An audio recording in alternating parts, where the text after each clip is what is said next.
আজি আমি গামোচা দি চাৰ্ট বনাম আৰু এইটো মই দুটা গামোচা লৈছোঁ। ফাৰ্ষ্টত এটা গামোচা কি কৰিম, ধুনীয়াকৈ পাৰি ল'ম। তাৰ কাৰণে এনেকৈ ফাৰ্ষ্টত দুজাপ কৰি ল'ম। তো এনেকুৱাকৈ পাৰি লোৱাৰ পাছত ফাৰ্ষ্ট তলত আমি এটা মাৰ্জিন কৰিম, যিটো আমাৰ দীঘলৰ কাৰণে লাগিব।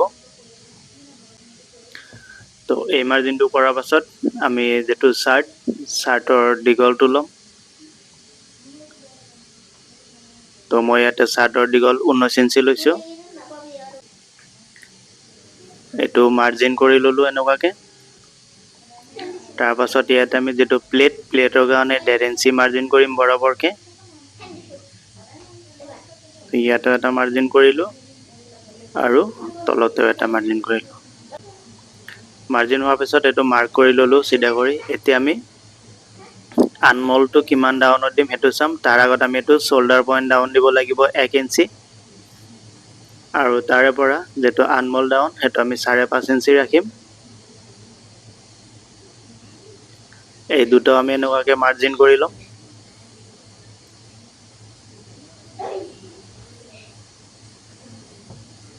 তো মাৰ্জিন হোৱাৰ পাছত এতিয়া আমি বডি জুখিম। তো বডিৰ কাৰণে আমি এইটো 8 ইঞ্চি ৰাখিলোঁ। তলতেও 8 ইঞ্চি ৰাখিম।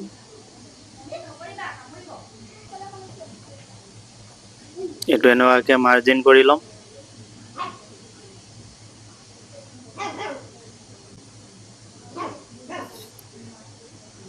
তাৰপাছত এতিয়া আমি শ্বল্ডাৰ জুখিম। শ্বল্ডাৰ আমি যিটো মাজত যিটো মাৰ্জিন কৰিছিলোঁ 1.5 ইঞ্চি, তাৰে পৰা আমি শ্বল্ডাৰ ল'ম। তো 12 ইঞ্চি শ্বল্ডাৰ ল'লোঁ ইয়াতে।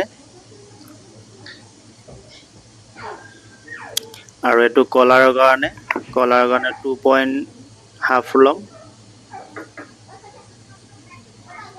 তো শ্বল্ডাৰ আৰু কলাৰৰ যিটো মাৰ্জিন আছে সেইটো আমি এনেকুৱাকৈ বেকাকৈ মাৰ্জিন কৰি ল'ম। তাৰপিছত আনমলৰ যিটো মাৰ্জিন সেইটো আমি কৰি ল'ম। এইখিনি আমি ৰাউণ্ড শ্বেপ কৰি দিব লাগিব। তো এইটো আমি আনমলটো ৰাউণ্ড শ্বেপ কৰি দিলোঁ। তো এইটো আমাৰ ফ্ৰণ্ট পাৰ্ট মাৰ্জিন হৈ গ'ল। এতিয়া আমি এইখিনি কাটিং কৰি ওলাওঁ।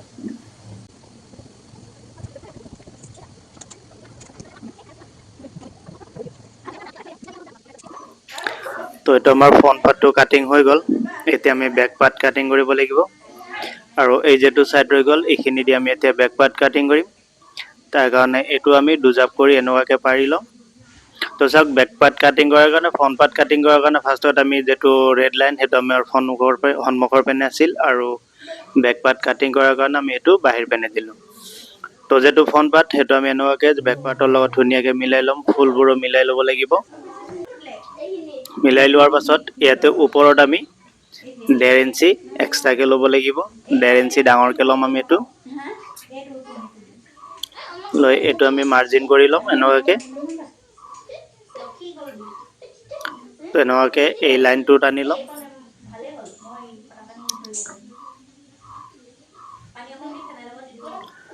তো এইটো আমি দুটা লাইন টানি লোৱাৰ পাছত ইয়াতে আমি শ্বল্ডাৰটো ল'ম। তো তাতে শ্বল্ডাৰ কিমান লৈছিলোঁ, 12 ইঞ্চি শ্বল্ডাৰ লৈছিলোঁ। ইয়াতো আমি 12 ইঞ্চি ল'ব লাগিব। মই হয়তো 2 পইণ্ট বঢ়াই ল'ম, কাৰণ কিয় বেক পাৰ্ট যিহেতু। লৈ আকৌ এই ফ্ৰণ্ট পাৰ্টৰ যিটো শ্বল্ডাৰ ডাউন আছে তাৰে পৰা আমি আকৌ ইভাগেও 1.5 ইঞ্চি ল'ম।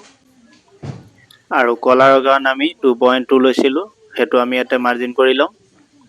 এতিয়া কলাৰৰ এইটো আৰু যিটো শ্বল্ডাৰ ডাউন সেইটো আমি এনেকুৱাকৈ বেকাকৈ লাইন টানি ল'ম।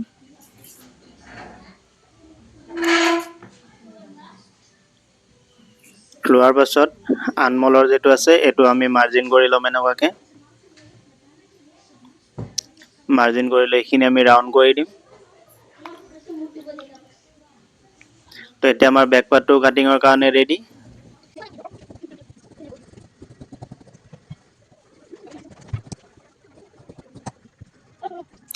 তো বেক পাৰ্টটো কাটিং হোৱাৰ পাছত কলাৰৰ কাৰণে আমি ইয়াতে 1 ইঞ্চি মান ডাউন কৰি দিম, যিহেতু আমাৰ এইটো শ্বল্ডাৰ নাই, ডাইৰেক্ট থাকিব।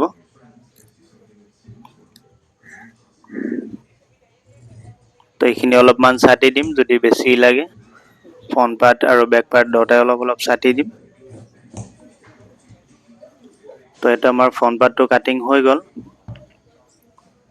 এতিয়া আমি এইটো সাইড কৰি ৰাখিম, সাইড কৰি ৰাখি আমি এইটো আকৌ এই যিখিনি কাপোৰ ৰৈ গ'ল এইখিনি কাপোৰেদি আমি স্লিপছ কাটিং কৰিব লাগিব।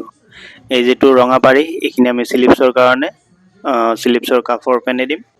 তাৰ কাৰণে এনেকুৱাকৈ আমি কাপোৰটো দুজাপ কৰি ল'ম, লৈ যিটো স্লিপছটোৰ দীঘল দিম আমি 5.5 ইঞ্চি।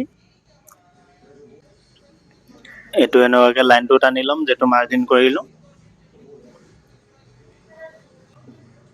সন্মুখৰ এইটো কাফটো আমি লাইন টানি ল'ম, লৈ ইয়াতে যিটো কাফটো দিম 9 ইঞ্চি। আৰু যিটো আনমোল হয় আমি চাৰ্টত কিমানখিনি দিছিলোঁ 5.5 ইঞ্চি, তো ইয়াতে আমি 5.5 ইঞ্চি দিম। দিয়েটো এনেকুৱাকৈ লাইন টানি ল'ম। ইভাগে এনেকুৱাকৈ বেকাকৈ লাইন টানি ল'ম। লাইন টানি লৈ আমি অলপমান ৰাউণ্ড শ্বেপত এইটো আনমোলটো কাটিং কৰিম।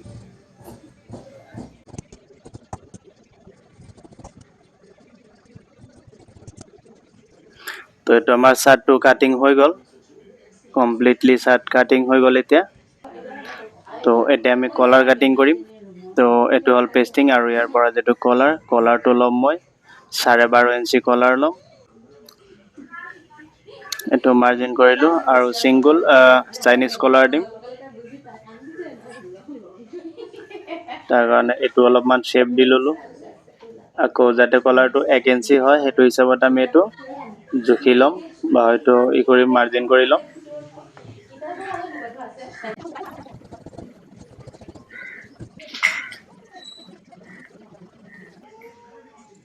তো এইটো আমাৰ কলাৰ কাটিং হৈ গ'ল। এতিয়া আমি কলাৰবিলাক বহাব লাগিব। তো এইটো হ'ল চাৰ্টৰ ফ্ৰণ্ট পাৰ্ট। তো অলপমান এনেকুৱাকৈ প্ৰেছ মাৰি ঘঁহি লওঁ। এইটো হ'ল চাৰ্টৰ প্লেট। তো এই প্লেটটো আমি ইয়াতে এনেকুৱাকৈ বহাই ল'ম।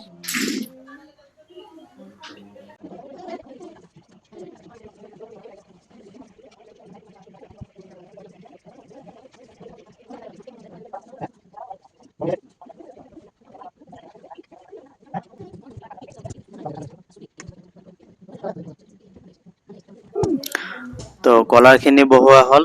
এতিয়া আমি মেচিনত যাম, মেচিনত যাই পাৰ্ট টু পাৰ্ট কৰি চিলাম। তো আপোনালোকে চাই থাকক কেনেকুৱাকৈ চাৰ্টটো চিলাই কৰোঁ।